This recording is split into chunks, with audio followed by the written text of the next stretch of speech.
having been through the brutality of the struggle against apartheid, I'm now very clear in my mind that even though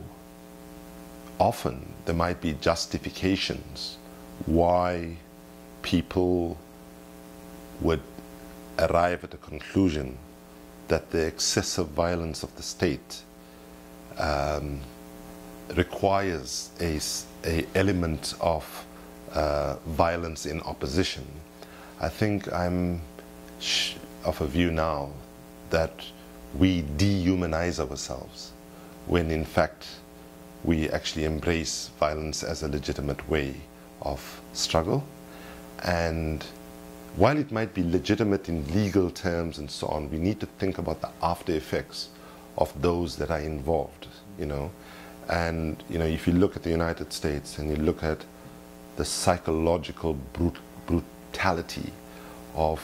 what people who go to war when they come back and how they are abandoned by those that send them to war, you want museums, not only peace and justice museums, you want museums to tell, ideally, in an ideal world, the true story about the power and the intrinsic value of peace, why justice is actually central to peace, and why, in fact, with violence, humanity always loses, wherever it comes from. Without, of course, necessarily putting oneself or putting the institution in a position where they are judging people who are living under extreme conditions. I mean, a woman who experience serial battery in terms of domestic violence, for example, I as a man do not feel I can say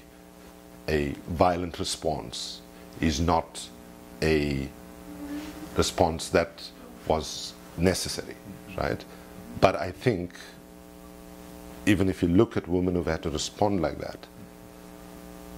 the pain they have to carry beyond their own abuse that they might have faced for a long time, the fact that they had to liberate themselves through an action of violence against a violent partner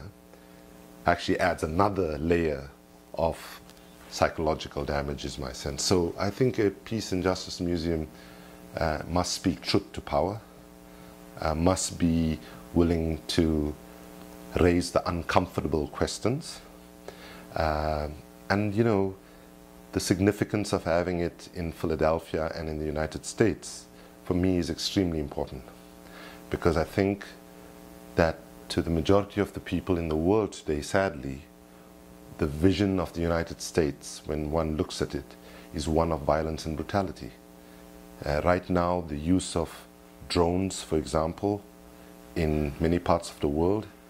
the inconsistency which how the UN will stand up for people, say in Libya, but will allow and almost encourage encourage through the silence and ambiguity violence against the people of Bahrain, because unfortunately the logic that still informs US foreign policy is like how one famous US politician once said,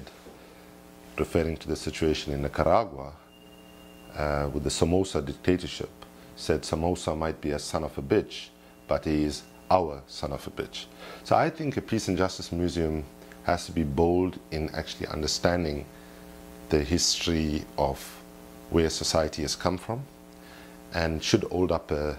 mirror to people who attend for them to look at their own role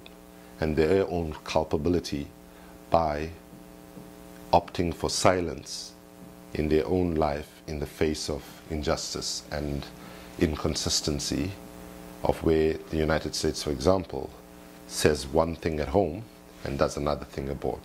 Says we are against torture at home, but will engage in torture abroad. And that is just unacceptable, and that actually ultimately leads to greater conflict and violence in the world.